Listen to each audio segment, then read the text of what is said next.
Praise the Lord. പ്രിയപ്പെട്ടവരെ, സാംസണും ദാവീദും തമ്മിലുള്ള റെസ്പോൺസിബിലിറ്റീസിൽ റിലേഷൻ എന്താണെന്ന് ഈ വീഡിയോയിൽ ഡിസ്കസ് ചെയ്യുകയാണ്. ഓക്കെ, സാംസൺ ഫിലിസ്തീയരെ പൂർണ്ണമായും തരിപ്പണമാക്കി തീർത്തില്ല. സാംസൺ അതിനുള്ള ചാൻസ് കിട്ടിയിരുന്നു, പക്ഷെ സാംസൺ അത് ചെയ്തില്ല.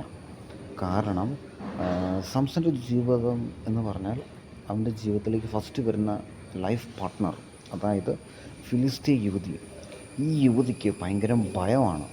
അപ്പം ഈ ഭയം സത്യാവസ്ഥ സാംസണോട് പറഞ്ഞില്ല.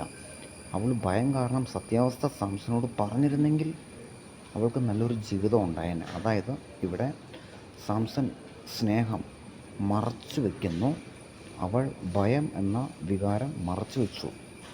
ഇവർ തമ്മിലുള്ള വിവാഹം നടക്കണം, ഇത് ദൈവഹിതമാണോ അല്ലയോ എന്ന് സാംസൻ്റെ മാതാപിതാക്കന്മാർ അറിഞ്ഞില്ല.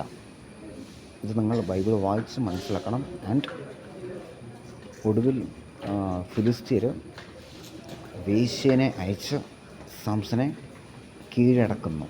ഓക്കെ, ഒടുവിൽ ദാവീദ് രംഗപ്രവേശനം ചെയ്ത് ഫിലിസ്തീയരെ തീർക്കുന്നു.